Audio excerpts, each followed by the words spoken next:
Good morning, everyone. In the previous class, we know the syllabus and also very important 5 modules in our syllabus, principles of marketing. On that, the meaning and definition of the marketing. What do you mean by market? Market ಅಂದ್ರೆ ಏನು? Market ನಲ್ಲಿ ಹೇಗಿರುತ್ತೆ ಅಂತ ನಾವು ನೋಡಿದ್ವಿ. Market and also definition of marketing. Today we know that a marketing concept in detail. Concept. What do you mean by market? Marketing concept ಅಂದ್ರೆ ಏನು ಅಂತ ಕೇಳಿದ್ರೆ a integration of marketing activities directed towards the customer satisfaction. Main goal of the marketing. Market ಅಥವಾ marketing ನ ಮುಖ್ಯ ಉದ್ದೇಶ main goal ಏನಂತ ಕೇಳಿದ್ರೆ customer satisfaction. Without customer satisfaction we cannot price ಮಾಡಲಿಕ್ಕೆ ಸಾಧ್ಯ ಇಲ್ಲ, ರಿಟೇಲ್ ಮಾಡಲಿಕ್ಕೆ ಸಾಧ್ಯ ಇಲ್ಲ ಇನ್ ದ ಮಾರ್ಕೆಟ್ ನಲ್ಲಿ ನಾವು ಇರಲಿಕ್ಕೆ ಸಾಧ್ಯ ಇಲ್ಲ. ಫಾರ್ ಎಕ್ಸಾಂಪಲ್ ಒಂದು ಎಕ್ಸಾಂಪಲ್ ನಿನ್ನೆ ಮೊನ್ನೆ ನನ್ನ ಕ್ಲಾಸ್ ನಲ್ಲಿ ಹೇಳಿದೆ. ಫಾರ್ ಎಕ್ಸಾಂಪಲ್ ಕಸ್ಟಮರ್ ನ ಮೈಂಡ್ ಸೆಟ್ ಹೇಗೆ ಬದಲಾಗುತ್ತೆ ಅಂತ ನಿಮಗೆ ಚಿತ್ರ ಬರೆದು ತೋರಿಸ್ತೀವಿ. ಫಸ್ಟ್ ಒಂದು ಎಕ್ಸಾಂಪಲ್ ನಮ್ಗೆ ಗೊತ್ತಿರೋ ಪ್ರಕಾರ ಯಾವಾಗಲೂ ಸೋಪ್ ಅನ್ನು ಪ್ರೊಡ್ಯೂಸ್ ಮಾಡುವಂತಹ ಕಸ್ಟಮರ್ ಗಳನ್ನ ಮೈಂಡ್ ಸೆಟ್ ಅನ್ನು ನೋಡಿದ್ರೆ ಮುಂಚೆ ನಾವು ಹೇಗೆ ಮಾಡ್ತಿದ್ವಿ, ಈ ರೀತಿ ಇರ್ತೀವಿ, ಈ ರೀತಿ ಶೇಪ್ ಇರ್ತೀವಿ, ಯಾವುದು ಸೋಪಿನ ಶೇಪ್. ಈಗೇನಾಗಿದೆ, ಕಸ್ಟಮರ್ ಫ್ಯಾಷನ್ ಚೇಂಜ್ ಆಗಿದ್ದಾರೆ. ಕಸ್ಟಮರ್ ನ ಒಂದು ಇಂಟೆನ್ಷನ್ ಇಟ್ಕೊಂಡು we can changing our shape of the soap, bath soap ಅನ್ನ ಚೇಂಜ್ ಅನ್ನು ಮಾಡಿದ್ದೀವಿ.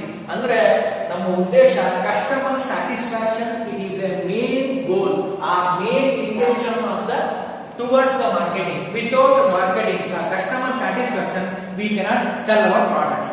ಹಾಗಾದ್ರೆ what are the factors are influencing in the marketing ಅಂತ ಕರಿಬೇಕು ಅಂತ ಕೇಳಿದ್ರೆ ಏನೇನು ಫ್ಯಾಕ್ಟರ್ಸ್ ಗಳು ಇನ್ಫ್ಲುಯೆನ್ಸ್ ಮಾಡುತ್ತೆ? First one, growth of population. It is very important in our marketing. ಎಷ್ಟು ಕಸ್ಟಮರ್ಗಳು ಹೆಚ್ಚಾಗ್ತಾರೋ, ಜಾಸ್ತಿ ಆಗ್ತಾರೋ, ಆ ಜಾಸ್ತಿ ಆದಷ್ಟು ಪಾಪ್ಯುಲೇಷನ್ ನಮ್ಗೆ ಏನಾಗುತ್ತೆ, ನಮ್ಗೆ ಹೆಲ್ಪ್ ಆಗುತ್ತೆ ಮಾರ್ಕೆಟಿಂಗ್. ಯಾಕೆಂದ್ರೆ ಕೊಂಡುಕೊಳ್ಳೋರೆ ನಮ್ಮಲ್ಲಿ ಮಾರ್ಕೆಟ್ ನಲ್ಲಿ ಇಲ್ಲ ಅಂದ್ರೆ ನಾವು ಪ್ರಾಡಕ್ಟ್ ಅನ್ನ ಸೇಲ್ ಮಾಡಲಿಕ್ಕೆ ಸಾಧ್ಯ ಇಲ್ಲ. Highest population first country in the world China. ಈಗ ಸೆಕೆಂಡ್ ಒನ್ ಇರುವಂತದ್ದು ಇಂಡಿಯಾ ಅಂತ ಕರೀತೀವಿ. ಹೈಯೆಸ್ಟ್ ಪಾಪ್ಯುಲೇಷನ್, ಹ್ಯೂಮನ್ ರಿಸೋರ್ಸ್ ಜಾಸ್ತಿ ಇರುವಂತಹ ದೇಶ ಅಂತ ಕೇಳಿದ್ರೆ ಅದು ನಮಗೆ ಇಂಡಿಯಾ ಅಂತ ಹೇಳ್ತೀವಿ, ಸೆಕೆಂಡ್ ಒನ್. ಹಾಗಾದ್ರೆ ನಮ್ಮ ಮೂಲ ಉದ್ದೇಶ ಪ್ರಾಡಕ್ಟ್ ಅನ್ನ ಸೆಲ್ ಮಾಡಬೇಕು ಅಂತ ಕೇಳಿದ್ರೆ ಮಾರ್ಕೆಟಿಂಗ್ ನಲ್ಲಿ growth of population, increasing population ಹೇಗೆ ಇನ್ಕ್ರೀಸ್ ಆಗುತ್ತೋ, ಇನ್ಕ್ರೀಸ್ ಆದಾಗ ನಮ್ಗೆ ಏನಾಗುತ್ತೆ, ಮಾರ್ಕೆಟಿಂಗ್ ನಲ್ಲಿ ಇನ್ಫ್ಲೂಯೆನ್ಸ್ ಮಾಡುತ್ತೆ. ಹೇಗೆ ಇನ್ಫ್ಲೂಯೆನ್ಸ್ ಮಾಡುತ್ತೆ? ಫಾರ್ ಎಕ್ಸಾಂಪಲ್ ಒಂದು ಸಣ್ಣ ಉದಾಹರಣೆ ಹೇಳ್ತೀನಿ, ನಿಮಗೆ ಗೊತ್ತಾಗಿಲ್ಲ. ಫಾರ್ ಎಕ್ಸಾಂಪಲ್ ಫಸ್ಟ್ ಚೈನಾ ಇದೆ, ಸೆಕೆಂಡ್ ಫಸ್ಟ್ ಇಂಡಿಯಾ ಇದೆ ಅಂತ ನಾನು ಈಗ ಹೇಳ್ತೇನೆ, ಹೌದಾ? ಕನ್ಸ್ಯೂಮರ್ ನ ಮೈಂಡ್ ಸೆಟ್ ಹೇಗಿರುತ್ತೆ, ಹೈಯೆಸ್ಟ್ ಕನ್ಸಂಪ್ಷನ್ ಪವರ್ ಹೇಗಿರುತ್ತೆ, ಎಕನಾಮಿಕ್ಸ್ ಅಲ್ಲಿ ನಿಮ್ಗೆ ಹೇಳಿರ್ತಾರೆ. ನೀವು ಒಂದ್ಸರಿ ಯೋಚನೆ ಮಾಡಿದ್ರೆ ನಿಮ್ಗೆ ಚೆನ್ನಾಗಿ ಗೊತ್ತಾಗುತ್ತೆ ಪಾಪ್ಯುಲೇಷನ್ ಎಷ್ಟು ಇಂಪಾರ್ಟೆಂಟ್, ಕನ್ಸ್ಯೂಮರ್ ನ ಮೈಂಡ್ ಸೆಟ್ ಹೇಗಿರುತ್ತೆ ಅಂತ ಪ್ರಶ್ನೆ ಕೇಳಿದ್ರೆ, for example in America consumer consumption power is high compare to India. Consumer ನ ಒಂದು ಮೈಂಡ್ ಸೆಟ್ ಹೇಗಿರುತ್ತೆ ಅಂತ ಕೇಳಿದ್ರೆ, ಅಮೆರಿಕಾದಲ್ಲಿ ಒಂದು ಶರ್ಟ್ ಅನ್ನ only 2 times he can wear, 2 ಸಾರಿ ಮಾತ್ರ ವೇರ್ ಮಾಡ್ತಾರೆ. ಇದು ಅಮೆರಿಕನ್ ಕನ್ಸೂಮ್ಷನ್ ಪವರ್, ಅಷ್ಟು ಚೆನ್ನಾಗಿರುತ್ತೆ. ಇನ್ ಕಂಪೇರ್ ಟು ಇಂಡಿಯಾಕ್ಕೆ ಬಂದ್ರೆ 1 ಇಯರ್ಗೆ 2 ಶರ್ಟ್ಸ್ ಅನ್ನ ಬೈ ಮಾಡ್ತಾರೆ. ಇವರು ಅಮೆರಿಕಾದವರು ಒಂದು ಶರ್ಟ್ ಅನ್ನ 2 times ಮಾತ್ರ ವೇರ್ ಮಾಡ್ತಾರೆ ಅಷ್ಟೇ, ಆಮೇಲೆ ಬಿಟ್ಬಿಡ್ತಾರೆ. ಇವ್ರು ಹಾಗಲ್ಲ, ಇಂಡಿಯಾದವರು ಒಂದು ಶರ್ಟ್ ಅನ್ನ ಒಂದು ವರ್ಷಕ್ಕೂ 1 ಸಾರಿ ಅಥವಾ 2 ಸಾರಿ ನಾವೇನ್ ಮಾಡ್ತೀವಿ, we can buy the shirts. ಅಂದ್ರೆ ಅರ್ಥ ಏನು, ಪಾಪ್ಯುಲೇಷನ್ ಜಾಸ್ತಿ ಆದಾಗ ನಮಗೆ ಕನ್ಸಂಪ್ಷನ್ ಪವರ್ ಜಾಸ್ತಿ ಆಗುತ್ತೆ. ಚೈನಾದಲ್ಲೂ ಅಷ್ಟೇ, ಬಹಳಷ್ಟು ಪ್ರಾಡಕ್ಟ್ ಗಳನ್ನ ಪಾಪ್ಯುಲೇಷನ್ ಜಾಸ್ತಿ ಇದ್ದಷ್ಟು ಪದಾರ್ಥಗಳನ್ನು ನಾವು ಪ್ರೊಡ್ಯೂಸ್ ಮಾಡಲಿಕ್ಕೆ, ಪ್ರಾಡಕ್ಟ್ ಅನ್ನ ಪ್ರೊಡ್ಯೂಸ್ ಮಾಡಲಿಕ್ಕೆ ನಮ್ಗೆ ಅನುಕೂಲ ಆಗುತ್ತೆ. Without population how can you sell your products? Sell ಮಾಡಲಿಕ್ಕೆ ಸಾಧ್ಯ ಇಲ್ಲ.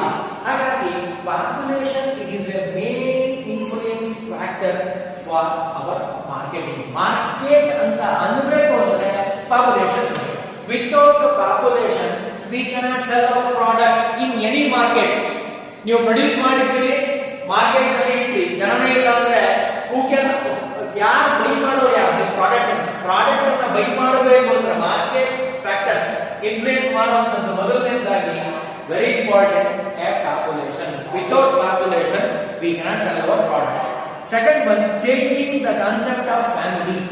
ಇದು ವೆರಿ ಇಂಪಾರ್ಟೆಂಟ್. ನಮ್ಮ ಇಂಡಿಯಾ ದೇಶದಲ್ಲಿ ನಾವು ಬಹಳ ಚೆನ್ನಾಗಿ ಕಾಣ್ತೀವಿ. Changing the different type of family concept ಬೇರೆ ಬೇರೆ ರೀತಿಯಾಗಿದೆ. ಫಾರ್ ಎಕ್ಸಾಂಪಲ್, HUF ಅಂತ ಇದೆ, ಹಿಂದೂ ಅನ್ಡಿವೈಡೆಡ್ ಫ್ಯಾಮಿಲಿ. ಸಾಮಾನ್ಯವಾಗಿ ನಮ್ಮ ಗೊತ್ತಿರೋ ಪ್ರಕಾರ in our country Hindu undivided family, ಒಬ್ಬ ವ್ಯಕ್ತಿ ಇರ್ತಾನೆ, main person. It is called ಕರ್ತೃ ಕರ್ತ ಅಂತ ಕರಿತೀವಿ. ಆ ಕರ್ತೃಗಳ ಕೆಲಸ ಏನು ಅಂದ್ರೆ he can distribute the products in his family. ಒಬ್ರು ತಗೊಂಡ್ಬರ್ತಾರೆ ಸಾಮಾನು, ಎಲ್ಲ ಪ್ರಾಡಕ್ಟ್ ನ he can ಬೈಫರ್ಗೇಷನ್ ಮಾಡಿ ಎಲ್ಲರಿಗೂ ಹಂಚುತ್ತಾರೆ. ಅಂದ್ರೆ ಇಲ್ಲಿ ನಮಗೆ ಗೊತ್ತಾಗುವಂಥದ್ದು ಏನು ಅಂದ್ರೆ HUF ಆಗಿರ್ಬೋದು, ಹಿಂದೂ ಅನ್ಡಿವೈಡೆಡ್ ಫ್ಯಾಮಿಲಿ ಆಗಿರ್ಬೋದು. ಹಿಂದೂ ಅನ್ಡಿವೈಡೆಡ್ ಫ್ಯಾಮಿಲಿ ಅಂದ್ರೆ number of persons including a one family, two family or three family or four family including one. HUF Hindu undivided family, undivided ಆಗಿ ಇರದೆ ಒಂದೇ ಒಟ್ಟು ಕುಟುಂಬ ಅಂತ ಹೇಳ್ತಾರೆ ಕನ್ನಡದಲ್ಲಿ. ಒಟ್ಟು ಕುಟುಂಬ ಇರುವಂತಹ ವ್ಯಕ್ತಿಗಳಾಗಿರ್ಬೋದು, ಅದು ಇನ್ಫ್ಲೂಯೆನ್ಸ್ ಮಾಡುತ್ತೆ ನಮ್ಮ ಮಾರ್ಕೆಟ್ ಮೇಲೆ. ಅಂಡ್ ಆಲ್ಸೋ ಇಂಡಿವಿಜುವಲಿ ಕೆಲವು ಕಡೆ ಏನಾಗುತ್ತೆ, ಹಿಂದೂ ಫ್ಯಾಮಿಲಿ ಇಲ್ಲ, ಕೇವಲ ಇಂಡಿವಿಜುವಲ್ ಆಗಿರ್ತಾರೆ. One person or one lady, he can lead his life. ಅಲ್ಲಿ ಅದು ಮತ್ತೆ ಇನ್ಫ್ಲೂಯೆನ್ಸ್ ಮಾಡುತ್ತೆ. HUF ಆಗಿದ್ರೆ he can buy a bulk quantity, bulk quality products. ಹೆಚ್ಚು ಬೈ ಮಾಡ್ತಾರೆ. ಯಾಕೆ? ಜನ ಬಹಳ ಇರೋದ್ರಿಂದ ಪ್ರಾಡಕ್ಟ್ಗಳು ಬೇಕು. ಟೂತ್ ಬ್ರಷ್ ಆಗಿರ್ಬೋದು, ಅಥವಾ ಬಾತ್ ಸೋಪ್ ಆಗಿರ್ಬೋದು, ಅಥವಾ ಬ್ರಷಸ್ ಆಗಿರ್ಬೋದು, ಅಥವಾ ನಮ್ಮ ಮನೆಯಲ್ಲಿ ಬೇಕಾಗಿರುವಂತಹ ದಿನಸಿ ಸಾಮಾನುಗಳಾಗಿರ್ಬೋದು, ಎಲ್ಲವನ್ನು he can buy a bulk quantity, quality ಎಂದು ಬೈ ಮಾಡ್ತಾರೆ. HUF ಆಗಿರುತ್ತೆ. ಅದೇ ಇಂಡಿವಿಜುವಲ್ ಆಗಿದ್ರೆ he can buy ಸ್ಮಾಲ್, ಬಹಳ ಕಡಿಮೆ ಅವರು ಬೈ ಮಾಡ್ತಾರೆ ಇಂಡಿವಿಜುವಲ್ ಆಗಿದ್ರೆ ಅಂತ ಹೇಳ್ತಾರೆ. ಇನ್ನು first one HUF influence market ಮೇಲೆ ಇನ್ಫ್ಲೂಯೆನ್ಸ್ ಮಾಡುತ್ತೆ. ಸೆಕೆಂಡ್ ಒನ್ ಇಂಡಿವಿಜುವಲ್ ಆಗಿದ್ರೆ ಅವರ ಮೈಂಡ್ ಸೆಟ್ ಬೇರೆ ರೀತಿ ಆಗಿರುತ್ತೆ. In third one education also very important to influence education. For example, ನೀವು ಪರೀಕ್ಷೆ ಮಾಡಿ ನೋಡ್ಬೋದು. For example, you can test ಮಾಡಬಹುದು. ಸಿಟಿಯಲ್ಲಿ ಡಿಗ್ರಿ ಮಾಡಿರುವಂತಹ ಒಬ್ಬ ವ್ಯಕ್ತಿಯ ಮೈಂಡ್ ಸೆಟ್ ಬೇರೆ ಇರುತ್ತೆ. ರೂರಲ್ ನಲ್ಲಿ ಇರುವಂತಹ ಇಲ್ಲಿಟ್ರೇಟ್ ಪರ್ಸನ್ ನ ಒಂದು ಮೈಂಡ್ ಸೆಟ್ ಬೇರೆ ಇರುತ್ತೆ. ಈಗೆಲ್ಲ ಬದಲಾವಣೆ ಆಗ್ತದೆ, ಹೌದಾ? ನೀವು ಪರೀಕ್ಷೆ ಮಾಡಿ ನೋಡಬಹುದು. ಮಾರ್ಕೆಟ್ ನಲ್ಲಿ ಇಂಡಿವಿಜುವಲ್ ಎಜುಕೇಶನ್ ಸಿಸ್ಟಮ್, ಕ್ವಾಲಿಫಿಕೇಶನ್ ಜಾಸ್ತಿ ಆದಾಗ ಅವನ ಮೈಂಡ್ ಸೆಟ್ ಬೇರೆ ಆಗುತ್ತೆ. ಅವನ quality, preference, wants, needs change ಆಗ್ತಾ ಹೋಗುತ್ತೆ. ರೂರಲ್ ನಲ್ಲಿರುವಂತಹವರ ಒಂದು ಆಟಿಟ್ಯೂಡ್ ಆಗಿರ್ಬೋದು, ಅವರ ವಾಂಟ್ಸ್ ಗಳಾಗಿರ್ಬೋದು, ನೀಡ್ಸ್ ಗಳಾಗಿರ್ಬೋದು, ಬಹಳ ಬದಲಾವಣೆ ಆಗುತ್ತೆ. ಫಾರ್ ಎಕ್ಸಾಂಪಲ್, ನಾನು ನಿಮಗೆ ಒಂದು ಉದಾಹರಣೆ ಕೊಡ್ತೀನಿ. ಫಾರ್ ಎಕ್ಸಾಂಪಲ್, ನಿಮಗೆ ಚೆನ್ನಾಗಿ ಗೊತ್ತಾಗುತ್ತೆ. Rural and also urban customer ನ ನೋಡಿದ್ರೆ ನಿಮಗೆ ಚೆನ್ನಾಗಿ ಗೊತ್ತಾಗುತ್ತೆ ಹೇಗೆ ಮಾರ್ಕೆಟ್ ಇನ್ಫ್ಲೂಯೆನ್ಸ್ ಮಾಡುತ್ತೆ. ಫಾರ್ ಎಕ್ಸಾಂಪಲ್, ರೂರಲ್ ನಾವೇನ್ ಮಾಡ್ತೀವಿ? For example, you go to rural customer ನ ಮೈಂಡ್ ಸೆಟ್ ಹೇಗಿರುತ್ತೆ ರೂರಲ್ ನಲ್ಲಿ ಅಂತ ಕೇಳಿದ್ರೆ, his mindset first he concentrate on price ಮೇಲೆ ಕಾನ್ಸಂಟ್ರೇಟ್ ಮಾಡ್ತಾರೆ. Very less price, low price or nominal price he wants. ಅವನಿಗೆ ಬೇಕಾಗಿರೋದೇನು? ಕಡಿಮೆ ಪ್ರೈಸ್ ಆಗಿರಬೇಕು, ಬಹಳ ಕಡಿಮೆ ಪ್ರೈಸ್ ಆಗಿರಬೇಕು, ನಾಮಿನಲ್ ಪ್ರೈಸ್ ಆಗಿರಬೇಕು. ಇದು ಅವನ ಮೈಂಡ್ಸೆಟ್ ರೂರಲ್ ನಲ್ಲಿರುವಂತಹ. ಎರಡನೇದಾಗಿ second one, quantity he needs, how much we can get back. ತುಂಬಾ ಗೊತ್ತಾರ ಅವನ ಸ್ವಭಾವ ಆಗಿರುತ್ತೆ. ಕಸ್ಟಮರ್ ನ ಮೈಂಡ್ ಸೆಟ್ ಹೇಗೆ? First concentrate on very important price ಎಷ್ಟಿದೆ ಅಂತ ಚೆಕ್ ಮಾಡ್ತಾನೆ. ಪ್ರೈಸ್ ಜೊತೆಗೆ ವೆರಿ ಇಂಪಾರ್ಟೆಂಟ್, ನನಗೆ ಗೊತ್ತಿರೋ ಹಾಗೆ, ನಾನು ನೋಡಿರೋ ಹಾಗೆ, ಕ್ವಾಲಿಟಿ ಇಸ್ ವೆರಿ ಇಂಪಾರ್ಟೆಂಟ್ ಅಲ್ಲ ಅವನಿಗೆ. Quantity, how much we can get back ತುಂಬಾ ಕೊಡ್ತಾರ. ಸ್ವಲ್ಪ ಕೊಡ್ತಾರೆ, ಜಾಸ್ತಿ ಕೊಡ್ತಾರೆ, ಜಾಸ್ತಿ ಕೊಡಬೇಕು ಅಂದ್ರೆ ಎಲ್ಲಿ ಕೊಡ್ತಾರೆ, ಯಾವ ಮಾರ್ಕೆಟ್ ನಲ್ಲಿ ಕೊಡ್ತಾರೆ, ಯಾವ ರೀತಿ ಕೊಡ್ತಾರೆ, ಇಷ್ಟೆಲ್ಲ ಪ್ರಶ್ನೆಯನ್ನ ಕೇಳಿಕೊಂಡು ಅವನೇನ್ ಮಾಡ್ತಾನೆ, ಈ ಗೋದ ಶಾಪ್ ಇರುವ ಹೋಗಿ he can buy the product ಅನ್ನ ಬೈ ಮಾಡ್ತಾನೆ. ಯಾವುದೇ ಪ್ರಾಡಕ್ಟ್ ಆಗಿರ್ಬೋದು. First one very important, price very less price, nominal price ಬಹಳ ಕಡಿಮೆ ಇರಬೇಕು. And also quantity is very important, not quality. It is the mind set of the consumer ನ mind set ಅಂತ ಹೇಳ್ತೀವಿ. ಬಹಳ ಇಂಪಾರ್ಟೆಂಟ್ ಆಗಿ ಅವನ ಮನಸ್ಥಿತಿ ಹೇಗಿದೆ ಅಂದ್ರೆ ಬಹಳ ಕಡಿಮೆ ಆಗಿರಬೇಕು. ಜಾಸ್ತಿ ಎಲ್ಲಿ ಕೊಡ್ತಾರೋ ಅಲ್ಲಿ ಅವನು he can buy the product ಅಂತ ಹೇಳ್ತೀವಿ. ಇನ್ ಥರ್ಡ್ ಒನ್ ಪ್ರೈಸ್ ಆಯ್ತು, ಕ್ವಾಂಟಿಟಿ ಆಯ್ತು. Last one brand. Brand is not important for a rural customer. ಅವನಿಗೆ brand it is not important. Brand ಬೇಕಾಗಿಲ್ಲ ಅವನಿಗೆ. ಬ್ರ್ಯಾಂಡ್ ಇದ್ರೆ ಒಳ್ಳೇದು, ಇಲ್ಲ ಅಂತ ನಡೆಯುತ್ತೆ, ನೋ ಪ್ರಾಬ್ಲಮ್. ಬಟ್ ಪ್ರೈಸ್ ಕಡಿಮೆ ಇರಬೇಕು, ಕ್ವಾಂಟಿಟಿ ಜಾಸ್ತಿ ಆಗಿರಬೇಕು. ಇದು ಕನ್ಸ್ಯೂಮರ್ ನ ಮೈಂಡ್ ಸೆಟ್.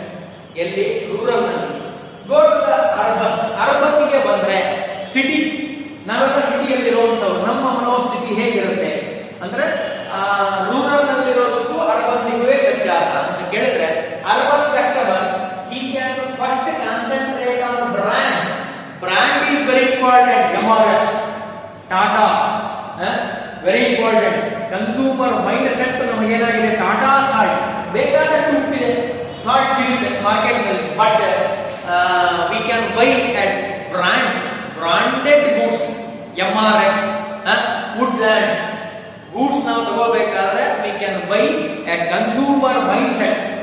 ಅರ್ಬನ್ ನಲ್ಲಿ brand is very important. Without brand we cannot buy. It is a mindset of the consumer. Urban ನ mindset ಹೇಗಿದೆ, very important. ಅವನಿಗೆ brand very important. Without brand we cannot buy. ಯಾವುದೇ ಆಗಿರ್ಬೋದು, Reynolds brand ಬೇಕು. Tooth paste Pepsodent ಆಗಿದೆ, ನಾನೀಗ ಹೇಳ್ತೇನೆ Pepsodent ಆಗಿದೆ, ಕೋಲ್ಗೇಟ್ ಆಗಿರಬಹುದು, ಬೇಕಾದಷ್ಟು ಪ್ರಾಡಕ್ಟ್ ಇದೆ, ನೀಮ್ ಇದೆ, ಡಾಬರ್ ಇದೆ. ಎಲ್ಲಾ ಪ್ರಾಡಕ್ಟ್ ಅನ್ನ ಅವನ ಮೈಂಡ್ ಸೆಟ್ ನಲ್ಲಿ ತೆಗೆದುಕೊಂಡು ಅವನೇನ್ ಮಾಡ್ತಾನೆ, ಬೈ ಮಾಡ್ತಾನೆ. ಬೈ ಮಾಡೋದಕ್ಕಿಂತ ಮುಂಚೆ ಅವನ ಮನಸ್ಥಿತಿ ಹೇಗಿರುತ್ತೆ, brand is very important. Without branding he cannot buy the product. First one. Second one, very important, quality. Without quality, not quantity, quality is very important. Without quality he cannot buy the product. Any product ಚೆನ್ನಾಗಿರಬೇಕು, product ಎಲ್ಲಾ ರೀತಿಯಲ್ಲೂ ಅದು ಅನುಕೂಲವಾಗಿರಬೇಕು. ಹಾಗಿದ್ರೆ ಮಾತ್ರ he can buy our products. First one, brand, and also quantity ಅಲ್ಲ, quality is very important. Third one, price. Last price less ಇದ್ರು ಸರಿ, ಜಾಸ್ತಿ ಇದ್ರು no problem, he can buy the product.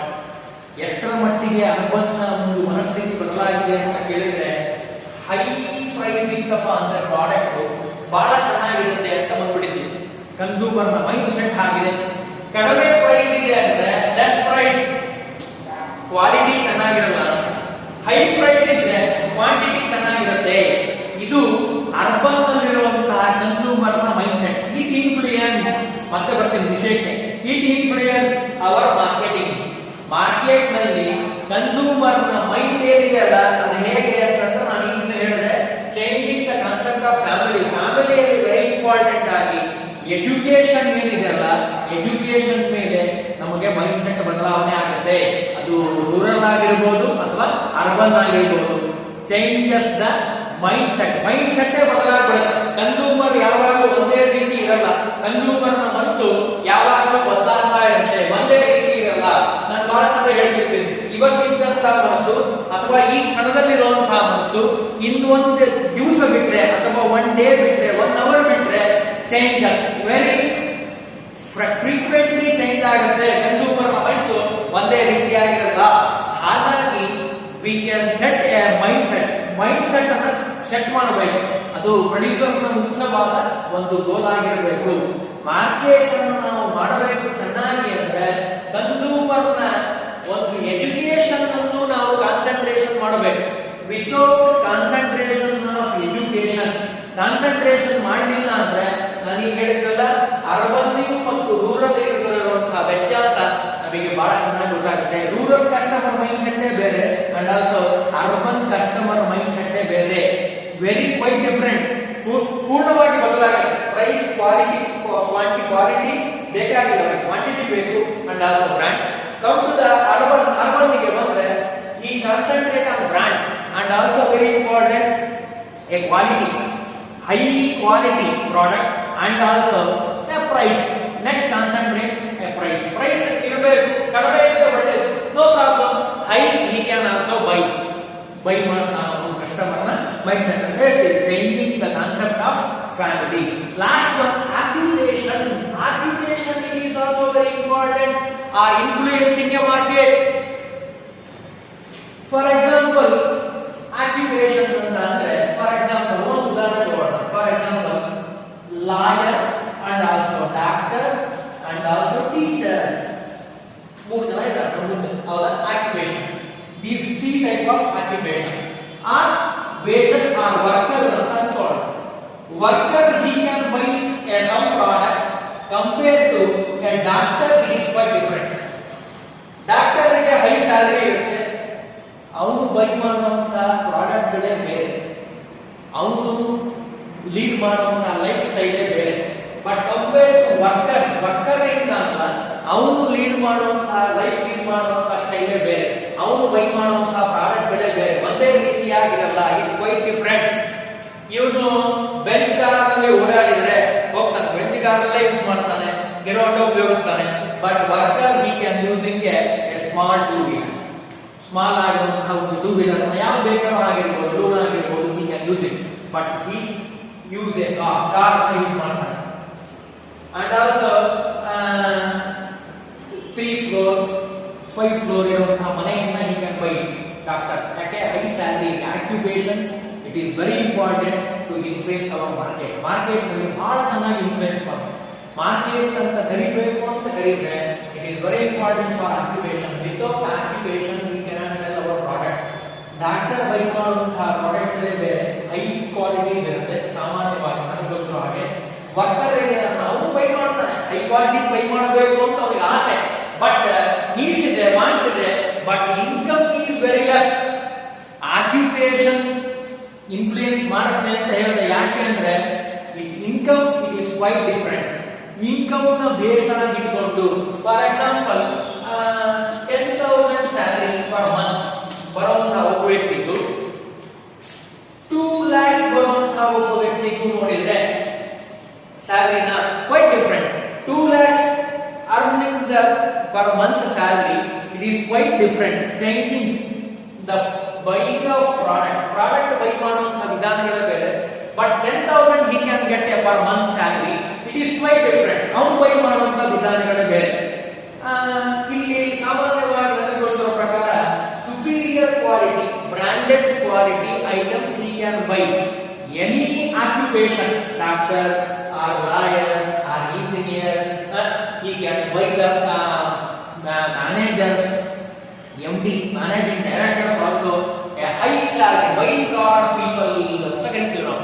High ಕ್ವಾಲಿಟಿಯಲ್ಲಿರುವಂತಹ high occupation 2 lakh 3 lakh 5 lakh salary he can get per month. His mindset is quite different compared to 10,000 salary or 12,000 salary per month. Occupation ಪೂರ್ಣವಾಗಿ influence ಮಾಡುತ್ತೆ ನಮ್ಮ market ಮೇಲೆ. ಯಾಕೆ? ಇವನು buy ಮಾಡುವಂತಹ product quality quantity bulk ಅಲ್ಲಿ buy ಮಾಡ್ತಾನೆ. But compare to 10,000 or 12,000 or 50,000, below 50,000, a consumer mind is very different. ಹಾಗಾಗಿ it influence to our market ಮೇಲೆ ಇನ್ಫ್ಲುಯೆನ್ಸ್ ಮಾಡುತ್ತೆ ಅಂತ ಹೇಳ್ತೀವಿ. ಇನ್ನು next one more disposable income ಏನಿದೆಲ್ಲ ನನಗೆ ಹೇಳಿದಲ್ಲ, income power, purchasing power quite different ಆಗಿರುತ್ತೆ.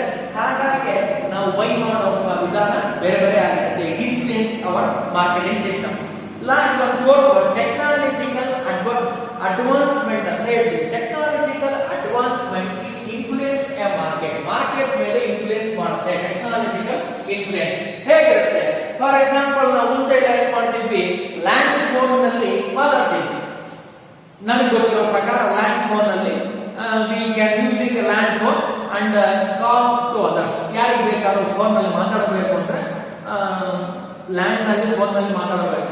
ಅದು ಹೇಗೆ ಅಂದ್ರೆ ನನಗೆ ಗೊತ್ತಿರೋ ಪ್ರಕಾರ, ನಿಮ್ಗೆಲ್ಲ ಗೊತ್ತಿಲ್ಲ ನನ್ಗೆ ಗೊತ್ತು, ಸ್ವಲ್ಪ ಹೇಳ್ತೀನಿ ನಿಮ್ಗೆ ಗೊತ್ತಾಗಲಿ ಅಂತ. ಲ್ಯಾಂಡ್ ಫೋನ್ ಎಷ್ಟಿತ್ತು ಅಂದ್ರೆ ಮುಂಚೆ ಫಸ್ಟ್ ನಾವೇನ್ ಮಾಡಬೇಕು, ಟೆಲಿಫೋನ್ ಎಕ್ಸ್ಚೇಂಜಿಗೆ ಫೋನ್ ಮಾಡಿ ಇಂಥ ಊರಿಗೆ ಕನೆಕ್ಷನ್ ಕೊಡ್ರಿ ಅಂತ ಹೇಳಬೇಕು. ಅವ್ರು ಏನ್ ಮಾಡ್ತಿದ್ರು, ಒಂದ್ 5 ನಿಮಿಷ ಬಿಟ್ ಮಾಡ್ರಿ ಅಂತ ಹೇಳ್ತಿದ್ರು. ಅದಾದ್ಮೇಲೆ ನಾವು ಫೋನ್ ಮಾಡಿದಾಗ ಅವ್ರು ಕನೆಕ್ಷನ್ ಕೊಡ್ತಿದ್ರು, ಆವಾಗ ನಾವು ಮಾತಾಡ್ಲಿಕ್ಕೆ ಬರ್ತಿತ್ತು. ಇದು ಓಲ್ಡ್ ಆಗಿರುವಂತ system.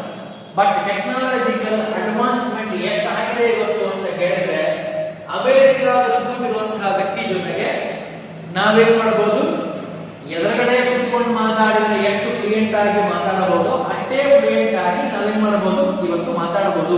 Using our phones, mobile phone ಅನ್ನ ಯೂಸ್ ಮಾಡಿ, ಇಂಟರ್ನೆಟ್ ಅನ್ನ ಯೂಸ್ ಮಾಡಿ, ವಿಡಿಯೋ ಕಾನ್ಫರೆನ್ಸ್ ಅಂತ ಕರೀತೀವಿ, ಜೂಮ್ ಕಾಲ್ ಅಂತ ಹೇಳ್ತಾರೆ. More options, advancement, it influence, ಮತ್ತೆ ಬರೋಣ ಸಬ್ಜೆಕ್ಟ್ ಗೆ, it influence our marketing system. ಆಗ ಇದ್ದ ಮೈಂಡ್ ಸೆಟ್ ಬೇರೆ, ಕನ್ಸ್ಯೂಮರ್ ನ ಮೈಂಡ್ ಸೆಟ್. ಲ್ಯಾಂಡ್ ಫೋನ್ ನಲ್ಲಿ ಮಾತಾಡುವ ಒಂದು ವಿಶೇಷತೆ ಬೇರೆ. ಇನ್ನೂ ಸ್ವಲ್ಪ ಮುಂದುವರೆ, ಫಾರ್ ಎಕ್ಸಾಂಪಲ್ ಮುಂಚೆ ಏನಾಗಿತ್ತು, ಮೊಬೈಲ್ ಅಂತ ಅಂದ್ರೆ for example only for conversation, communication purpose, ಅಂದ್ರೆ ಮಾತಾಡಲಿಕ್ಕೆ ಮಾತ್ರ ಅಂತ ಇತ್ತು. ಈಗೇನಾಗಿದೆ, ಸ್ವಲ್ಪ ಡೆವಲಪ್ಮೆಂಟ್ ಆಗಿದೆ. ಲ್ಯಾಂಡ್ ಫೋನ್ ಇಂದ ಚಿಕ್ಕದಾಗಿರುವಂತಹ ಒಂದು ನೋಕಿಯಾ ಸೆಟ್ ಬಂತು. ಅದರಲ್ಲಿ ಕೇವಲ ನಾವೇನ್ ಮಾಡಬಹುದು, ಸ್ವಲ್ಪ ಅಡ್ವಾನ್ಸ್ಮೆಂಟ್ ಮಾಡಿದ್ರು. ಅಡ್ವಾನ್ಸ್ಮೆಂಟ್ ಹೇಗೆ ಚೇಂಜ್ ಆಗಿದೆ ಅಂತ ಹೇಳ್ತೀನಿ, ನಿಮಗೆ ಸ್ವಲ್ಪ ಐಡಿಯಾ ಬರಲಿ. ಫಾರ್ ಎಕ್ಸಾಂಪಲ್ ಲ್ಯಾಂಡ್ ಫೋನ್ ಇಂದ ಮೊಬೈಲ್ ಫೋನ್ ನಾವೇನ್ ಮಾಡ್ತೀವಿ, ಸಾದಾ set, old model Nokia set ನಲ್ಲಿ ಕಾಲ್ ಮಾಡಬಹುದು. ಬಹಳ ನಾವೇನ್ ಮಾಡಬಹುದು, ಮೆಸೇಜ್ ಅನ್ನ ಹಾಕಬಹುದು. ಮೆಸೇಜ್ ಮಾಡುವಂತ ಒಂದು ಆಪ್ಷನ್ ಅದರಲ್ಲಿ ಇನ್ಕ್ಲೂಡ್ ಮಾಡಿ. ಸ್ವಲ್ಪ ದಿವಸ ಆದ್ಮೇಲೆ ಈ ಕ್ಯಾನ್ ಚೇಂಜಿಂಗ್ ದ ಟೆಕ್ನಾಲಜಿ, ಮತ್ತೆ ಟೆಕ್ನಾಲಜಿ ಚೇಂಜ್ ಮಾಡಿದ್ರು. ಅದರಲ್ಲಿ including language, different type of language. ಮುಂಚೆ ಏನಾಗಿತ್ತು, only for using English language. But ಏನಾಯ್ತು, ಅಡ್ವಾನ್ಸ್ಮೆಂಟ್ ಮಾಡಿದ ಮೇಲೆ ಈ ಯೂಸಿಂಗ್ ಡಿಫ್ರೆಂಟ್ ಲ್ಯಾಂಗ್ವೇಜ್. ಇದಾದ ಮೇಲೆ ಸ್ವಲ್ಪ ಮುಂದೆ ಬಂದ್ಮೇಲೆ, ಸ್ವಲ್ಪ ಅಡ್ವಾನ್ಸ್ ಟೆಕ್ನಾಲಜಿ ಆದ್ಮೇಲೆ ಈ ಮೊಬೈಲ್ ಸೆಟ್ ಅನ್ನ ಸ್ವಲ್ಪ ದೊಡ್ಡದಾಗಿ ಮಾಡಿದ್ರು. ಅದರಲ್ಲಿ ಆಪ್ಷನ್ ಗಳನ್ನ ಇಟ್ಟು, ಏನೇನು ಆಪ್ಷನ್, ಅದು ಇಂಟರ್ನೆಟ್ ಅನ್ನ ಫೆಸಿಲಿಟಿ ಕೊಡಬೇಕು, ಆ ಆಪ್ಷನ್ ಅನ್ನ ಇಟ್ಟು ಆಡ್ ಮಾಡಿದ್ರು. ಸ್ವಲ್ಪ ಅಡ್ವಾನ್ಸ್ಮೆಂಟ್ ಆಯ್ತು. ಅದರಲ್ಲಿ ಮೇಲ್ ಅನ್ನ ಹಾಕಬಹುದು, ಟೈಪ್ ಮಾಡಬಹುದು, ಬೇರೆಯವ್ರ ಜೊತೆಗೆ ಫೋನ್ ನಲ್ಲಿ ಮಾತಾಡಬಹುದು. ಇಷ್ಟೆಲ್ಲ ಆಪ್ಷನ್ಗಳು ಬಂತು. ಸ್ವಲ್ಪ ಅಡ್ವಾನ್ಸ್ಮೆಂಟ್ ಆಗಿ ಈಗೇನಾಗಿದೆ, ನಮ್ಗೆಲ್ಲ ಚೆನ್ನಾಗಿ ಗೊತ್ತು, through on mobile we can transfer our money also. ಮನಿಯನ್ನ ಟ್ರಾನ್ಸ್ಫರ್ ಮಾಡಬಹುದು, ಮೇಲ್ ಅನ್ನ ಮಾಡಬಹುದು. ಎಷ್ಟೆಲ್ಲ ಅಡ್ವಾನ್ಸ್ಮೆಂಟ್ ಆಗಿದೆ ಅಂದ್ರೆ, ಇವತ್ತು ವಿಡಿಯೋ ಕಾನ್ಫರೆನ್ಸ್ ಮಾಡಿ ನಾವು ಮಾತಾಡಬಹುದು. ಯೂಟ್ಯೂಬ್ ಆಗಿರ್ಬೋದು, ಅಂಡ್ ಆಲ್ಸೋ ಫೇಸ್ಬುಕ್ ಆಗಿರ್ಬೋದು, and also very important Instagram ಆಗಿರ್ಬೋದು, ಟ್ವಿಟರ್ ಆಗಿರ್ಬೋದು. ಇವೆಲ್ಲ advancement, technological advancement. It is more influence our market. Market ಮೇಲೆ ಇನ್ಫ್ಲೂಯೆನ್ಸ್ ಮಾಡುತ್ತೆ. ನೀವು ಅಡ್ವರ್ಟೈಸ್ಮೆಂಟ್ ಮಾಡಬೇಕಾದ್ರೆ ಯಾವುದೇ ಕಾರಣಕ್ಕೂ ಕೇವಲ ಒಂದು ಮೆಸೇಜ್ ಹಾಕಿದ್ರು, ಮುಂಚೆ ಇಲ್ಲ, ಇಷ್ಟು ಪ್ರಾಡಕ್ಟ್ ಬಂದಿದೆ, ಇಷ್ಟು ಪ್ರಾಡಕ್ಟ್ ಅನ್ನು ತೆಗೆದುಕೊಂಡು ಹೋಗಿ ಅಂತ. ಅಷ್ಟು ಮಾಡಿದ್ರೆ ಯಾರು ಬೈ ಮಾಡಲ್ಲ. We can advertise hour product through on your Facebook ಆಗಿರ್ಬೋದು, FB ಅಂತ ಕರೀತಾರೆ, ಫೇಸ್ಬುಕ್ ಆಗಿರ್ಬೋದು, ಅಂಡ್ ಆಲ್ಸೋ ವೆರಿ ಇಂಪಾರ್ಟೆಂಟ್ ಈಗೆಲ್ಲ ಬರ್ತಿರೋ ಹಾಗೆ ಇನ್ಸ್ಟಾಗ್ರಾಮ್ ಆಗಿರ್ಬೋದು, ಥ್ರೂ ಆನ್ ಯೂಟ್ಯೂಬ್ ಚಾನಲ್ಸ್ ಆಗಿರ್ಬೋದು. We can sell our advertisement through a different type of technological advancement ಅನ್ನ ಯೂಸ್ ಮಾಡಿಕೊಂಡು ನಾವೇನ್ ಮಾಡಬಹುದು, we can sell our product ಅನ್ನ ಸೆಲ್ ಮಾಡಬಹುದು. ಅದನ್ನ ನಾನು ಹೇಳ್ತಾ ಇದ್ದೀನಿ, very important. Technological advancement it influence. ನೀವು ಯಾವುದೋ ಹಳೆ ಓಲ್ಡ್ ಮಾಡೆಲ್ ಆಗಿ ಇದ್ರೆ, ಎಲ್ಲ ಲ್ಯಾಂಡ್ ನಲ್ಲಿ ನಾವು ಮಾತಾಡ್ತೀವಿ ಅಂದ್ರೆ no one can buy your products. ಇವತ್ತು ಏನಾಗಿದೆ, fraction of second changing the market, fraction of second fluctuations in the market. Market ಒಂದೇ ರೀತಿ ಇರಲ್ಲ, ಚೇಂಜ್ ಆಗುತ್ತೆ, ಬದಲಾಗುತ್ತೆ. ಅದನ್ನ ಗಮನದಲ್ಲಿಟ್ಟುಕೊಂಡು ಅಡ್ವಾನ್ಸ್ಮೆಂಟ್ ಅನ್ನ ನೀವು ಮಾಡಿದ್ದೆ ಆದ್ರೆ you can sell easy your product ಅನ್ನ ಸೆಲ್ ಮಾಡಕ್ ಬರುತ್ತೆ ಅಂತ ಹೇಳ್ತೀವಿ. ಲಾಸ್ಟ್ ಕ್ರೆಡಿಟ್ ಫೆಸಿಲಿಟಿ ಕೊಡಬೇಕು. ಮಾರ್ಕೆಟ್ ನಲ್ಲಿ ವೆರಿ ಇಂಪಾರ್ಟೆಂಟ್.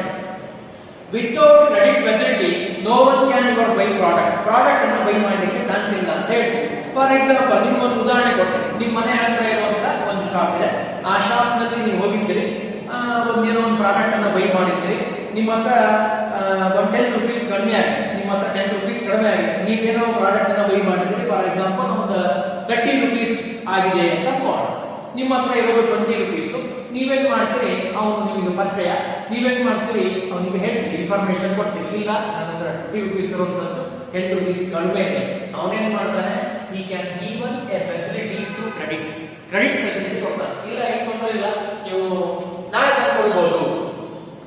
ಅವಾಗ ಏನಾಗುತ್ತೆ, ಇಟ್ ಇನ್ಫ್ಲೂಯೆನ್ಸ್ ಕಸ್ಟಮರ್ ಮೈಂಡ್ ನಲ್ಲಿ ಒಂದು ಇನ್ಫ್ಲೂಯೆನ್ಸ್ ಮಾಡುತ್ತೆ ಇನ್ಫಾರ್ಮೇಶನ್. ಏನು ಅಂದ್ರೆ ನಾನು ಇಲ್ಲೇ ತಗೋಬೇಕು, ಯಾಕೆ ಕ್ರೆಡಿಟ್ ಫೆಸಿಲಿಟಿ ಕೊಟ್ಟಿದ್ದಾನಲ್ಲ.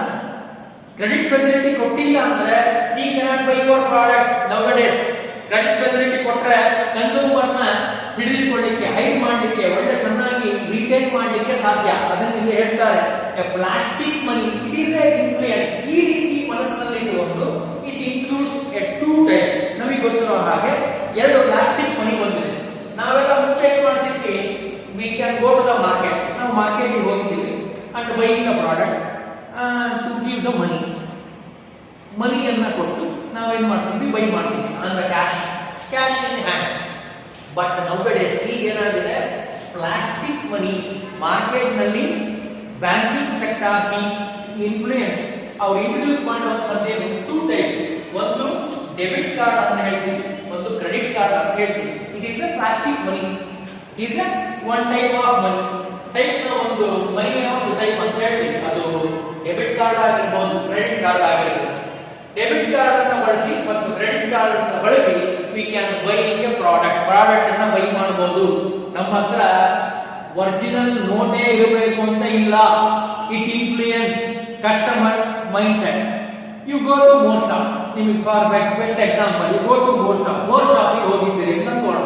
ಮೋರ್ ಶಾಪ್ ನಲ್ಲಿ ನೀವು ಹಣವನ್ನು ತೆಗೆದುಕೊಂಡೇ ಒರಿಜಿನಲ್ ಆಗಿ buy cash buy your hand ತೆಗೆದುಕೊಂಡು ಹೋಗ್ಬೇಕು ಅಂತ ಏನಿಲ್ಲ.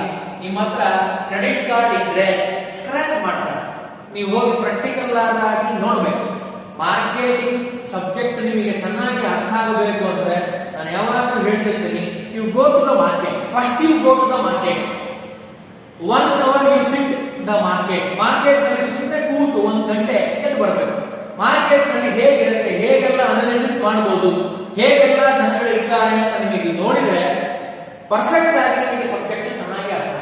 ಮಾರ್ಕೆಟ್ ಯಾವಾಗಲೂ ಬಹಳ ಬದಲಾವಣೆ ಆಗುವಂತಹ ಮಾರ್ಕೆಟ್. ಅದು ವೆಜಿಟೇಬಲ್ ಮಾರ್ಕೆಟ್ ಆಗಿರ್ಬೋದು, ಫ್ರೂಟ್ ಮಾರ್ಕೆಟ್ ಆಗಿರ್ಬೋದು, ಅಥವಾ ದಿನಸಿ ನಾವು ತಗೊಳ್ಳುವಂತಹ ಮಾರ್ಕೆಟ್ ಆಗಿರ್ಬೋದು, ಅಥವಾ ಕ್ಲಾತ್ ಮಾರ್ಕೆಟ್ ಆಗಿರ್ಬೋದು, ಕಾರ್ ಮ್ಯಾನುಫ್ಯಾಕ್ಚರ್ ಮಾಡುವಂತಹ ಮಾರ್ಕೆಟ್ ಆಗಿರ್ಬೋದು, ಮೊಬೈಲ್ ಮಾರ್ಕೆಟ್ ಆಗಿರ್ಬೋದು. Different type of market. You go to the market and analyse how a consumer behaviour with the shop owner. ಅವನು ಹೇಗೆ ಬಿಹೇವ್ ಮಾಡ್ತಾನೆ ನಿಮಗೆ ಚೆನ್ನಾಗಿ ಗೊತ್ತಾಗುತ್ತೆ. ಇಲ್ಲೆಲ್ಲ ನಾನು ಹೇಳ್ತಾ ಇದ್ದೀನಿ, ನನ್ನ ಕ್ರೆಡಿಟ್ ಕಾರ್ಡ್ ಮತ್ತೆ ಇತ್ತು ಅಂದ್ರೆ ಆ ಡೆಬಿಟ್ ಕಾರ್ಡ್ ಅನ್ನು ಯೂಸ್ ಮಾಡಿ. ಕ್ರೆಡಿಟ್ ಕಾರ್ಡ್ ಆ debit card you can buy your product ಅನ್ನ ಬೈ ಮಾಡಿ ನೀವೇನ್ ಮಾಡಬಹುದು, you can buy a product ಅನ್ನ ಬೈ ಮಾಡಬಹುದು. ಫಾರ್ ಎಕ್ಸಾಂಪಲ್ ನೀವು ಇನ್ನೂ ಒಂದು ಕ್ಲೂ ಕೊಡ್ತೀನಿ. ಫಾರ್ ಎಕ್ಸಾಂಪಲ್ ಇದು ನಾವು ತಿಳ್ಕೋಬಹುದು. ಅಂದ್ರೆ ಕ್ರೆಡಿಟ್ ಕಾರ್ಡ್ ಫೆಸಿಲಿಟಿಯನ್ನು ಕೊಡೋದ್ರಿಂದ, ಅಂದ್ರೆ ಕ್ರೆಡಿಟ್ ಫೆಸಿಲಿಟಿಯನ್ನು ಕೊಡೋದ್ರಿಂದ it influence A marketing activity ಮೇಲೆ ಇನ್ಫ್ಲೂಯೆನ್ಸ್ ಮಾಡುತ್ತೆ ಅಂತ ಹೇಳ್ತೀವಿ. ಅಂದ್ರೆ ಟೋಟಲ್ ಆಗಿ ಇಷ್ಟು ಕಂಟೆಂಟ್ ಅನ್ನು ನೋಡಿದ್ವಿ. ಒಂದು very important, growth of population first one. Second one, changing concept of family, HUF ಆಗಿರ್ಬೋದು, individual or education, occupation, it influence your marketing. And third one, more disposable income, more he can buy the product. Less income, he can buy a less quality and quantity of the product. Fourth one, technological advancement. Land phone ನಿಂದ final ಆಗಿ video conference ಮಾಡೋ mobile ವರೆಗೂ ಬದಲಾಗಿದೆ. It influence in your marketing system. Fifth one, credit facility. You give the credit facility to your customer. He can buy more and more products in your company. ಕಂಪನಿಗೆ ಸಂಬಂಧಪಟ್ಟ ಹಾಗೆ product ಅನ್ನು by ಮಾಡಕ್ಕೆ chance ಆಗುತ್ತೆ. ನೀವು credit ಫೆಸಿಲಿಟಿಯನ್ನು ಕೊಡಲಿಲ್ಲ ಅಂದ್ರೆ he cannot buy a product ಅನ್ನು ಬೈ ಮಾಡಬೇಕು ಅಂದ್ರೆ you give a credit facility ಅಂತ ಹೇಳ್ತೀವಿ. ಇನ್ನು ಸ್ವಲ್ಪ ಮುಂದೋಗೋಣ. ಮಾರ್ಕೆಟಿಂಗ್ ಅಂಡ್ ಆಲ್ಸೋ ಸೆಲ್ಲಿಂಗ್ ಅಂತ ಇದೆ. ಇಲ್ಲಿವರೆಗೂ ನಾವು ಮಾರ್ಕೆಟಿಂಗ್ ನೋಡಿದ್ದೀವಿ. But difference between marketing and selling. What is the difference? What are the difference between marketing and selling ಅಂತ ಕೇಳಿದ್ರೆ first one very important, focus on customer needs. ನಮ್ಮ marketing ನಲ್ಲಿ ನಾವೇನ್ ಮಾಡ್ತೀವಿ, focus on customer needs. What he want, ಅವನಿಗೆ ಏನ್ ಬೇಕು, ಅವನಿಗೆ ಏನ್ ಬೇಕು ಅಂತ ನಾವು ಗಮನಿಸ್ತೀವಿ. ಎಲ್ಲಿ ಮಾರ್ಕೆಟಿಂಗ್ ನಲ್ಲಿ ನಮ್ಮ ಮೂಲ ಉದ್ದೇಶ customer oriented. Customer is A king in the market. Customer ಇಲ್ಲ ಅಂದ್ರೆ ನಾವು ಯಾರು ಇರಲಿಕ್ಕೆ ಸಾಧ್ಯ ಇಲ್ಲ ಮಾರ್ಕೆಟ್ ನಲ್ಲಿ. ಹಾಗಾಗಿ we focus directly focus on aim to satisfy the customer needs ಅಂತ ಹೇಳ್ತೀವಿ. ಬಟ್ ಇಲ್ಲಿ ಏನಾಗಿದೆ, ಸೆಲ್ಲಿಂಗ್ ನಲ್ಲಿ ಸ್ವಲ್ಪ ಕ್ವೈಟ್ ಡಿಫರೆಂಟ್. ಅವ್ರ ಉದ್ದೇಶ ಏನು ಅಂದ್ರೆ focus on sellers needs. Cell ಯಾರು ಮಾಡ್ತಾರಲ್ಲ ಅವ್ರ ನೀಡ್ ಏನು, ಅದ್ರ ಪ್ರಕಾರ he can selling the product, not A customer ಅಂತ ಹೇಳ್ತೀವಿ. ಇನ್ನು ಎರಡನೇದಾಗಿ second difference, marketing A long term perspective. ನಾವು ಏನೇ ಮಾಡಿದ್ರು ಲಾಂಗ್ ಟರ್ಮ್ ನಲ್ಲಿ ಮಾಡಿಸ್ತೀವಿ. ಇದರ ಮೂಲ ಉದ್ದೇಶ, ಮಾರ್ಕೆಟಿಂಗ್ ನ ಮೂಲ ಉದ್ದೇಶ we concentrate on long time perspective ಉದ್ದೇಶ ಇಟ್ಕೊಂಡು ಮಾಡ್ತೀವಿ. But selling a short term perspective. ಯಾಕೆ ಸೆಲ್ ಮಾಡೋದಷ್ಟೇ ಉದ್ದೇಶನೇ ಹೊರತು ಕಸ್ಟಮರ್ನ ಖುಷಿ ಪಡಿಸಬೇಕು, ಸಂತೋಷ ಪಡಿಸಬೇಕು, ಅವ್ನು ನಮ್ಮ ಕಸ್ಟಮರ್ ಆಗಿ ಉಳ್ಕೋಬೇಕು, ರಿಟೇನ್ ಆಗಿ ಕಸ್ಟಮರ್ ಆಗಿರ್ಬೇಕು, loyal customer. We called one word loyal customer. Loyal customer ಆಗಿ ನಮ್ಗಿರ್ಬೇಕು ಅಂತ ಉದ್ದೇಶ ಅಲ್ಲ ಸೆಲ್ಲಿಂಗ್ ನವರು. ನಮ್ಮ ಉದ್ದೇಶ ಏನು, main intention to retain our company for loyal customer. Third one, customer first that product. It is very very important. Marketing means customer is first, next product. But selling ನಲ್ಲಿ a product is first and next customer. Quite very important difference between marketing and selling. Marketing first customer, next product. Customer ಇದ್ರೆ market, customer ಇದ್ರೆ product. Customer ಇಲ್ಲ ಅಂದ್ರೆ market ಅಲ್ಲಿ by ಮಾಡೋರು, ತೆಗೆದುಕೊಳ್ಳೋರು ಯಾರು ನಿಮ್ಮ product ಅನ್ನ. ಹಾಗಾಗಿ first customer, next product, next market. But selling first product, next customer. ಇದು quite different. Next, profit through customer satisfaction. We can product any product, ಯಾವ ಪ್ರಾಡಕ್ಟ್ ಬೇಕಾದ್ರೂ ಆಗಿರಬಹುದು. ನಮಗೆ ಮುಖ್ಯ ಉದ್ದೇಶ ಏನು ಅಂದ್ರೆ customer satisfaction. It is very important. Next profit. Profit ಅನ್ನು ತೆಗೆದುಕೊಳ್ತೀವಿ, ಇಲ್ಲ ಅಂತಲ್ಲ. ಮಾರ್ಕೆಟಿಂಗ್ ಮೂಲ ಉದ್ದೇಶ ಪ್ರಾಫಿಟ್, ಬಿಸ್ನೆಸ್ ನ ಉದ್ದೇಶ. But through on customer satisfaction. Customer satisfaction ಇಲ್ಲದೆ we cannot take a profit. Profit ಅನ್ನು ತೆಗೆದುಕೊಳ್ಳಲ್ಲ. ಪ್ರಾಫಿಟ್ ಬೇಕು, but including a customer satisfaction. Customer needs, wants, desires ಅವನ್ನೆಲ್ಲವನ್ನ ಫುಲ್ಫಿಲ್ ಮಾಡಿದ ಮೇಲೆ ವಿ ಕ್ಯಾನ್ ಸ್ಯಾಟಿಸ್ಫೈ. ಸ್ಯಾಟಿಸ್ಫ್ಯಾಕ್ಷನ್ ಮಾಡಿದ ಮೇಲೆ ನಾವೇನ್ ಮಾಡ್ತೀವಿ, we can get a profit. But selling ಗೆ ಬಂದ್ರೆ ಅವ್ರ ಉದ್ದೇಶ ಏನು ಅಂತ ಕೇಳಿದ್ರೆ ಪ್ರಾಫಿಟ್ ಥ್ರೂ ಸೆಲ್ಸ್ ವಾಲ್ಯೂಮ್.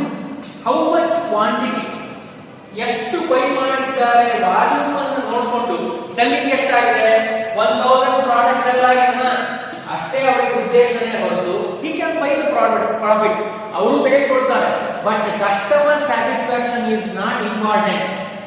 ಕಸ್ಟಮರ್ಗೆ ಇಷ್ಟ ಅಂದ್ರೆ ತಗೊಳ್ಳಿ, ಬೇಡ ಅಂದ್ರೆ ಬಿಡ್ಲಿ, ನಮಗೆ ಸಂಬಂಧ ಇಲ್ಲ ಅನ್ನೋ ರೀತಿ ಅವರ ಸ್ವಭಾವ ಇರುತ್ತೆ ಅಂತ ಹೇಳ್ತಾರೆ ಸೆಲ್ಲಿಂಗ್ ನಲ್ಲಿ. ಬಟ್ ನಮ್ಮ ಉದ್ದೇಶ ಏನು ಮಾರ್ಕೆಟಿಂಗ್ ನಲ್ಲಿ ಅಂದ್ರೆ customer, it is very important for our marketing. ಯಾಕೆ, customer is a king. Customer ನಮಗೆ ರಾಜ. ಕಸ್ಟಮರ್ ಇಲ್ಲ ಅಂದ್ರೆ we cannot sell our product. Customer ತಗೊಳ್ಳಿಲ್ಲ ಅಂದ್ರೆ ನಾವು ಪ್ರಾಡಕ್ಟ್ ಅನ್ನ ಸೆಲ್ ಮಾಡಲಿಕ್ಕೆ ಸಾಧ್ಯ ಇಲ್ಲ. So we can sell our product, we get a profit through the satisfaction of customer needs, desires, wants. Without a customer satisfaction, we cannot take a profit. Profit ಅನ್ನು ತೆಗೆದುಕೊಳ್ಳೋದು ನಾವು. ನಮಗೆ ಪ್ರಾಫಿಟ್ ಬೇಕು, ಪ್ರಾಫಿಟಿಗೋಸ್ಕರನೇ ನಾವೇನ್ ಮಾಡ್ತಾ ಇದ್ದೀವಿ, ಮಾರ್ಕೆಟಿಂಗ್ ಮಾಡ್ತಾ ಇದ್ದೀವಿ. But main intention of marketing, our marketing to satisfy customer needs. Customer needs ಅನ್ನ ಅವ್ನು ಯಾವ ರೀತಿಯಲ್ಲಿ ಕೇಳ್ತಾ ಇದ್ದಾನೋ ಪ್ರಾಡಕ್ಟ್ ಅನ್ನ, ಆ ರೀತಿ ನಾವು ಪ್ರಾಡಕ್ಟ್ ಅನ್ನ ಸೆಲ್ ಮಾಡಲಿಕ್ಕೆ ಇಷ್ಟಪಡ್ತೀವಿ. ಮುಂಚೆ ಕೊಕೊನೆಟ್ ಇದೆಲ್ಲ, ಫಾರ್ ಎಕ್ಸಾಂಪಲ್ ಕೊಕೊನೆಟ್ ಇದೆಲ್ಲ, ಅದು 30 ರೂಪೀಸ್ ಒಂದು ಬಾಟಲ್ ಇತ್ತು. 30 ರೂಪೀಸ್ ಒಂದು ಬಾಟಲ್. ಅವ್ನು ಯೋಚನೆ ಮಾಡ್ದ, ಕಸ್ಟಮರ್ ಮನಸ್ಸನ್ನ ಟೆಸ್ಟ್ ಮಾಡ್ದ, ಹೇಗಿದೆ customer mind. No one can buy products. 30 rupees ಕೊಟ್ಟು ತಗೋಬೇಕಲ್ಲ ಅಂತ ಯೋಚನೆ ಮಾಡ್ತಿದ್ವಿ. ಸ್ವಲ್ಪ ಕಸ್ಟಮರ್ನ ಅನಾಲಿಸಿಸ್ ಮಾಡಿದಾಗ ಅವ್ರಿಗೆ ಗೊತ್ತಾಗಿದ್ದೇನು ಅಂದ್ರೆ ಈ ಹಳ್ಳಿಯಲ್ಲಿರೋರಿಗೆ ಈ 30 ರೂಪೀಸ್ ಕೊಟ್ಟು ಬೈ ಮಾಡ್ಲಿಕ್ಕೆ ಆಗಲ್ಲ. ಅದಕ್ಕೆ ಅವ್ರು ಏನ್ ಮಾಡ್ದ, 1 ರೂಪೀಸ್ ಸ್ಯಾಶೆಯನ್ನು ಬಿಡುಗಡೆ ಮಾಡ, ಕೇವಲ 1 rupee, 1 or 2 rupees you can give the 1 or 2 rupees and you can buy a one sachet. ಒಂದು sachet ಬೈ ಮಾಡಿ 1 2 ml 5 ml ಇರುತ್ತೆ, ಅದನ್ನ ಯೂಸ್ ಮಾಡುವಂತ ಸುಲಭವಾದ ಉಪಾಯ. ಅಂದ್ರೆ customer mind set, customer satisfaction is very important and selling the product to satisfy the customer needs, desires, wants. ಅದನ್ನ ಮನಸ್ಸಿನಲ್ಲಿ ಇಟ್ಟುಕೊಂಡೇ ಅವನು ಏನ್ ಮಾಡ್ತಾ ಇದ್ದಾನೆ, he selling the product. Without selling a product ಅವನು ಬೈ ಮಾಡ್ಲಿಕ್ಕೆ ಚಾನ್ಸಸ್ ಇಲ್ಲ ಅಂತ ಹೇಳ್ತೀವಿ. ಇನ್ನು ಮಾರ್ಕೆಟಿಂಗ್ ಗೆ ಬಂದ್ರೆ ನನ್ನ ಗಮನಕ್ಕೆ ಬಂದಿರೋ ಪ್ರಕಾರ ಸಮ್ ಆಫ್ ದ ಬೆನಿಫಿಟ್ಸ್ ಇದೆ. ಮಾರ್ಕೆಟಿಂಗ್ ನ ಬೆನಿಫಿಟ್ಸ್ ಏನು ಅಂತ ಕೇಳಿದ್ರೆ, ಮಾರ್ಕೆಟಿಂಗ್ ಮಾಡೋದ್ರಿಂದ first one upliftment of the standards, living standards. ನಾವು ಬೇರೆ ಬೇರೆ ಪ್ರಾಡಕ್ಟ್ ಅನ್ನ ಬೈ ಮಾಡೋದ್ರಿಂದ, ಬೇರೆ ಬೇರೆ ಪ್ರಾಡಕ್ಟ್ ಅನ್ನ ಸೆಲ್ ಮಾಡೋದ್ರಿಂದ ಲಿವಿಂಗ್ ಸ್ಟ್ಯಾಂಡರ್ಡ್ಸ್ ಏನಿದೆಯಲ್ಲ, ಬದುಕುವ ರೀತಿ ಅದು ಹೆಚ್ಚಾಗಿ ಪಾಸಿಟಿವ್ ಆಗಿ ಚೇಂಜ್ ಆಗುತ್ತೆ. Second one provides a gainful employment opportunity. Different type of product we need a different type of knowledgeable persons. ವ್ಯಕ್ತಿಗಳೇ ಇಲ್ಲ ಅಂದ್ರೆ ಎಂಪ್ಲಾಯ್ಮೆಂಟ್ ಆಪರ್ಚುನಿಟಿ ಬರ್ಲಿಕ್ಕೆ ಸಾಧ್ಯನೇ ಇಲ್ಲ. ಪ್ರಾಡಕ್ಟ್ ಇರೋದ್ರಿಂದಲೇ ಮಾರ್ಕೆಟಿಂಗ್ ನಲ್ಲಿ ನಂಬರ್ ಆಫ್ ಪೀಪಲ್ ವರ್ಕ್ ಮಾಡ್ಲಿಕ್ಕೆ ಚಾನ್ಸಸ್ ಆಗುತ್ತೆ, ಅವಕಾಶ ಆಗುತ್ತೆ through on marketing. Third one it satisfy the economic condition also. Finally economic condition ಏನಿದೆಲ್ಲ it fulfil through on marketing. ನಮಗೆ ಬೇಕಾಗಿರುವಂತಹ ಪ್ರಾಡಕ್ಟ್ ಅನ್ನ ಬೇಕಾದ ರೀತಿಯಲ್ಲಿ ಬದಲಾವಣೆ ಮಾಡಿಕೊಂಡು V can changing and produce the product and finally through give the final consumer. Final ಆಗಿ use ಮಾಡುವಂತಹ ಕನ್ಸೂಮರ್ ಗೆ ನಾವು ಕೊಡೋದ್ರಿಂದ ಕನ್ಸೂಮರ್ ನ ಒಂದು ಸ್ಯಾಟಿಸ್ಫ್ಯಾಕ್ಷನ್ ಸಿಗುತ್ತೆ ಅಂಡ್ ಆಲ್ಸೋ ಈ changing his personality also and also it develops economic condition, high consumer power. ಅಂದ್ರೆ ಕನ್ಸೂಮರ್ ಪವರ್ ಜಾಸ್ತಿ ಆಗುತ್ತೆ ಅಂತ ಹೇಳ್ತಾರೆ. ಕನ್ಸೂಮರ್ ಪವರ್ ಜಾಸ್ತಿ ಆಗಲಿಕ್ಕೆ, ಕನ್ಸಂಪ್ಷನ್ ಪವರ್ ಜಾಸ್ತಿ ಆಗಲಿಕ್ಕೆ ಚಾನ್ಸಸ್ ಇರುತ್ತೆ ಅಂತ ಹೇಳ್ತೀವಿ. ಹಾಗಾದ್ರೆ ಇವತ್ತಿನ ಕ್ಲಾಸ್ ನಲ್ಲಿ we know the very important marketing concept, what do you mean by marketing, and also factors influence in our marketing. ಯಾವ ಅಂಶಗಳು ಮಾರ್ಕೆಟ್ ಮೇಲೆ ಇನ್ಫ್ಲೂಯೆನ್ಸ್ ಮಾಡುತ್ತೆ ಅಂತ ಹೇಳ್ಬೋದು. And also main important marketing versus selling. What are the main difference between marketing and also selling? Finally, we know the benefits of marketing. What are the important benefits of the marketing ಅಂತ